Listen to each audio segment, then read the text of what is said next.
The boy's knees scraped against the rough pavement, blood trickling down as a group of older kids laughed cruelly. His small backpack had been ripped open, books tossed into a puddle, and sneakers kicked into the street. Standing helpless, the boy's eyes filled with tears, but then the laughter stopped. A tall figure walked out of the shadows. His presence alone silenced the bullies. Muscular, broad-shouldered, eyes sharp as steel, he wasn't just a father. He was a man forged in the deadliest corners of the world. This was no ordinary parent. This was a Delta Force commander. And the bullies had just attacked the wrong child. Before we dive into this powerful story of courage, justice, and a father's unshakable love, don't forget to like, comment, and subscribe to our channel for more gripping life-changing stories. Jaden was only 12 years old, but he carried himself with the kind of quiet dignity most kids his age hadn't learned yet. He loved sketching in his notebook during lunch breaks, doodling superheroes and cars, and sometimes, though he didn't admit it to anyone, he liked writing poems. That Monday morning started like any other. His mom had packed him a peanut butter and jelly sandwich, tucked neatly in his lunchbox. His father had already left before dawn, as always, heading out for what he vaguely described as work. Jaden didn't know the details of what his father did. All he knew was that he was strict, mysterious, and incredibly strong. At school, Jaden tried to blend in. He wasn't loud, he wasn't flashy. But his quiet nature seemed to make him a target. And that's when Derek stepped in. Derek was a tall 8th grader, already bigger than most kids. His voice cracked with early puberty, but his words were sharp and filled with venom. He loved to draw attention by making others feel small. And today, Jaden was his chosen victim. "Hey, monkey!"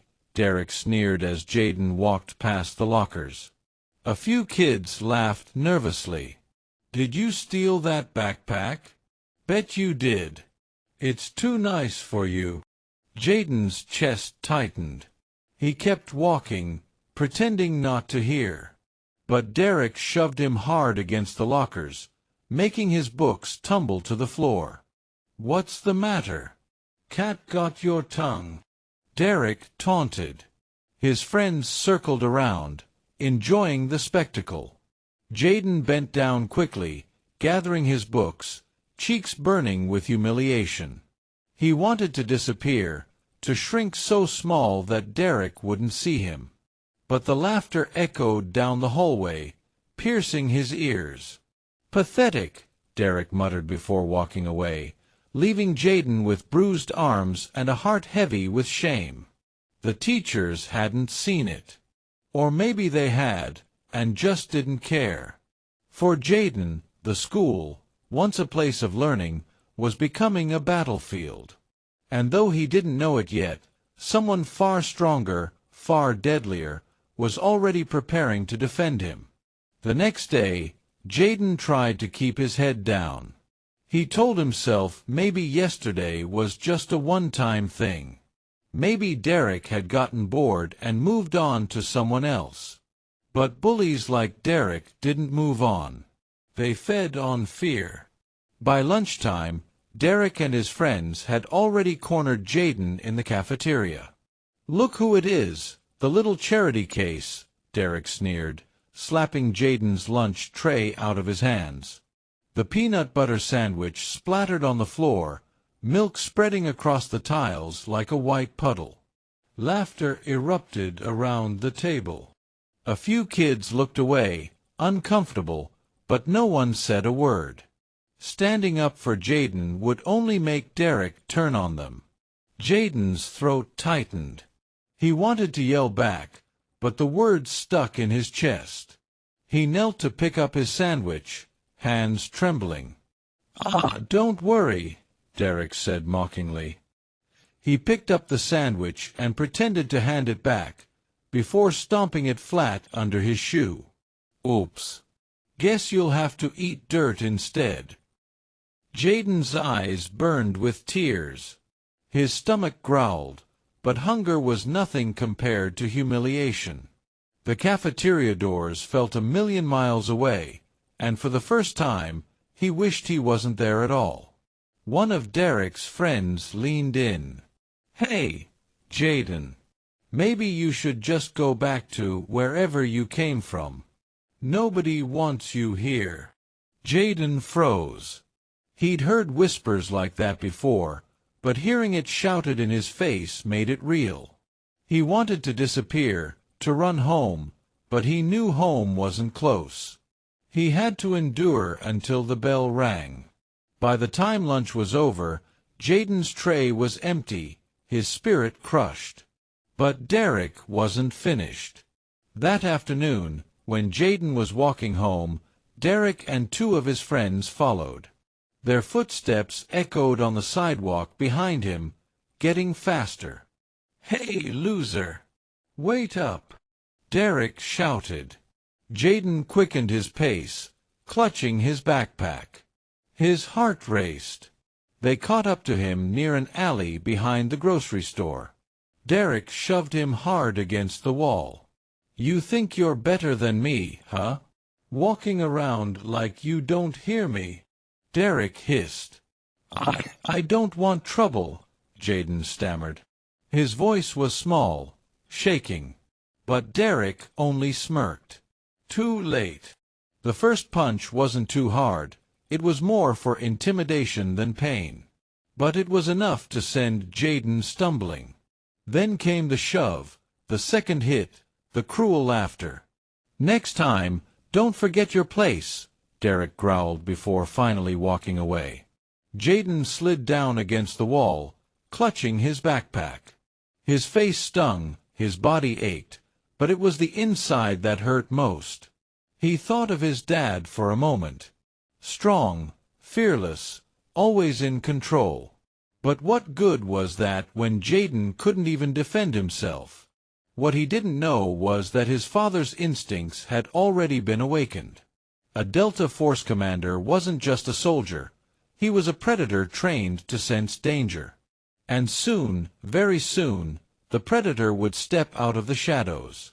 At exactly 5 a.m., the alarm buzzed in the Harper household. Not that it needed to. Colonel Marcus Harper was already awake. Marcus didn't sleep much, not after years of service in the most elite and secretive unit of the U.S. military, Delta Force. He had spent his life in hostile deserts, dense jungles, and silent cities where every shadow might hide a gunman. Sleep, to him, was a luxury. Habit, discipline, and instinct ruled him instead. At 42, Marcus carried the kind of presence that made strangers step aside without him saying a word. His frame was broad, muscles hardened by decades of training, his hair cropped close to his scalp.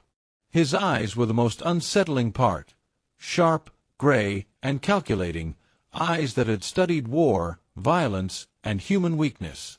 Yet at home, he was different. To his wife, Alicia, he was quiet, steady, a man of few words but deep devotion. To his son, Jaden, he was a protector, even if the boy didn't fully understand what his father protected him from.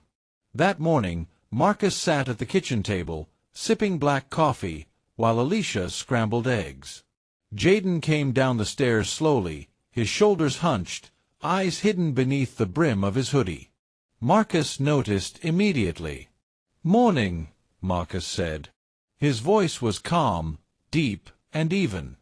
"Morning, Dad," Jaden mumbled, sliding into his seat. He barely touched his eggs. Barely looked up. Marcus studied him silently. Years of counterterrorism had taught him to read body language better than words. Jaden's hands shook slightly as he lifted his fork. His left cheek had a faint red mark. Marcus's jaw tightened. A soldier knew when something was wrong.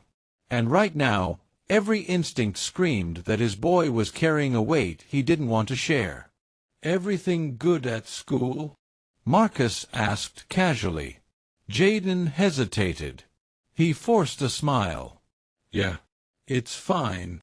But Marcus saw through it. The way his son avoided eye contact. The way his voice cracked. Marcus didn't push.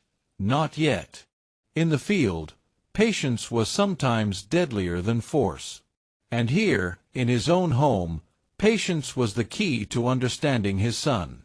Still, inside, a storm was already building. Because Marcus Harper was more than a father. He was a commander who had stared death in the eye countless times. And anyone who dared lay a hand on his son would soon learn what real fear looked like. The bruises were harder to hide the next day. Jaden sat at the dinner table, poking at his food, his hoodie pulled high over his neck. He hadn't spoken much since getting home, and Alicia noticed it before Marcus did. "Sweetheart," Alicia said gently, her eyes soft. "You're not eating. What's wrong?" Jaden's fork clattered against the plate. He tried to swallow back his words, but the lump in his throat grew too heavy. His chest rose and fell as tears blurred his eyes. Finally, it came out in a whisper. They won't leave me alone." Marcus's fork froze in midair. His gaze lifted slowly, locking on his son. Alicia leaned forward, her heart breaking. "Who won't leave you alone?" she asked carefully. Jaden's lips trembled. "Derek. Him and his friends. They call me names. Push me. Yesterday they hit me. Today they took my lunch and threw it on the floor." A single tear slid down his cheek, and that was all it took for the dam to break. Jaden's shoulders shook as he sobbed into his hands. I just want it to stop, Mom. I don't want to go back there tomorrow." Alicia rushed around the table, pulling him into her arms. "Oh, baby," she whispered, stroking his hair. Her own tears welled as she felt his pain. Marcus, however, sat completely still. On the outside, he was calm, his expression unreadable. But inside, a firestorm raged. He wanted names, faces, addresses. He wanted to know every detail about Derek and his friends. His mind didn't move like a civilian father's. No thoughts of PTA meetings, school complaints, or polite warnings. His mind was tactical, strategic, ruthless. He saw the enemy, and he began planning the mission.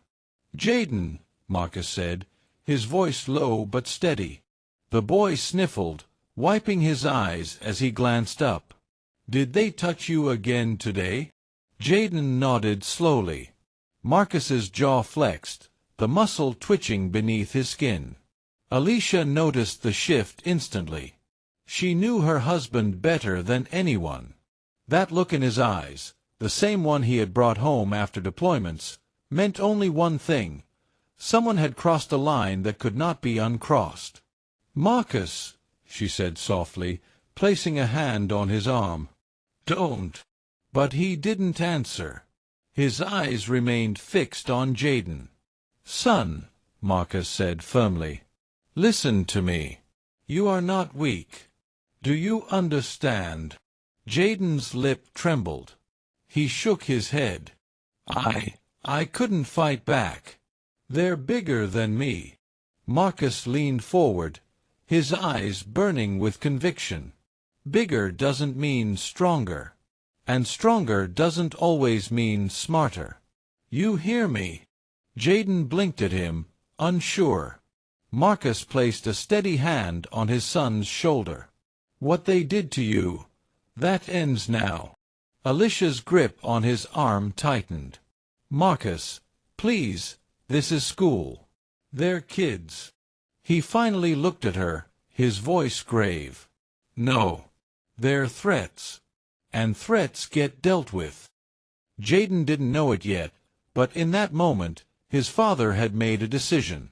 The Delta Force commander wasn't going to sit idle anymore. The predator had been awakened. The house was quiet that night, but Jayden couldn't sleep. Every time he closed his eyes, he heard Derek's voice echoing in his head, mocking, cruel, unstoppable. He tossed under the covers, clutching his pillow like a shield. In the next room, Alicia whispered in the dark, "Marcus, please. Promise me you won't do anything crazy." Marcus lay on his back, staring at the ceiling. His voice was low, deliberate. "What do you call crazy, Alicia? Letting my son get beaten every day while I sit here? That's crazy."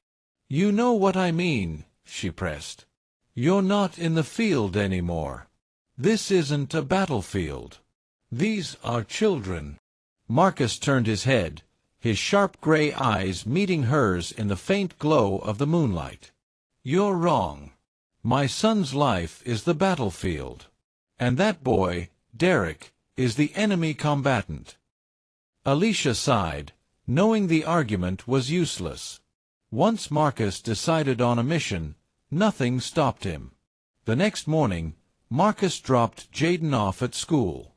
Jayden walked quickly, clutching his books, eyes darting nervously at every corner. Marcus didn't drive away. Instead, he parked a block down and waited. He watched. His instincts sharpened the longer he sat there. The laughter of kids spilling from buses, the slam of locker doors, the chatter of teachers, all normal noise. But Marcus tuned it out, focusing only on one thing, the predator who hunted his son. And then he saw him. Derek swaggered across the courtyard with two other boys at his side. His chest puffed out, his voice loud, his grin smug. He didn't walk like a student. He walked like a tyrant, owning every step of the ground beneath him. Marcus studied him the way he used to study targets overseas. Posture. Arrogance. The way he shoved a smaller boy aside just for fun. Weakness disguised as power. Throughout the day, Marcus stayed nearby, moving from his truck to the school fence to a nearby coffee shop where he could still see the grounds. His mind worked like clockwork, piecing together Derek's routine. Lunchtime, Derek always sat with the loudest group, the pack he used to amplify his cruelty. After class, he lingered near the bike racks, waiting for younger kids like Jayden to walk by. Dismissal, he roamed in the back streets, away from teachers' eyes, cornering his victims. Marcus's fists clenched as he watched Derek shove Jayden against a wall after school, laughing with his friends. He saw the fear in his son's eyes, the helpless slump of his shoulders. It took everything in him not to intervene right then. But a soldier knew patience. Timing mattered more than rage. As Derek and his friends walked away, Marcus whispered to himself, his jaw set like stone. "Got you." That night, Jayden came home quieter than ever. Alicia tried to coax him into talking, but Marcus didn't press. He had already seen enough. Because the commander in him was already calculating the strike. And when the time came, Derek would learn a lesson he'd never forget. Friday afternoon. The final bell rang, and kids spilled out of the school doors, laughing and chatting about their weekend plans. But Jayden wasn't smiling. He walked quickly, clutching his backpack straps tightly, praying he could make it home without being noticed. But predators always notice prey. Derek's voice cut through the crowd. "Hey, monkey! Where you going in such a hurry?" Jayden froze. His stomach dropped as Derek and his two friends closed in. The other kids around them slowed, watching with guilty curiosity, but no one stepped forward. "Didn't you hear me?" Derek sneered, shoving Jayden's shoulder. "You think you can just walk away from me?" Jayden shook his head, his voice trembling. "Please, just leave me alone." Derek smirked. "Nah, I don't think so. Not today." Before Jaden could run, Derek yanked his backpack, pulling him backward. Books tumbled onto the pavement again. One of Derek's friends kicked them into the gutter. The other shoved Jaden hard against the fence. "Look at you," Derek jeered. "Crying like a baby every time. Maybe we should toughen you up." His fist drew back. But before it could land, a voice cut through the air. Deep, steady, deadly calm. "Touch him again, and you won't lift that hand for a very long time." The boys froze. Slowly, they turned.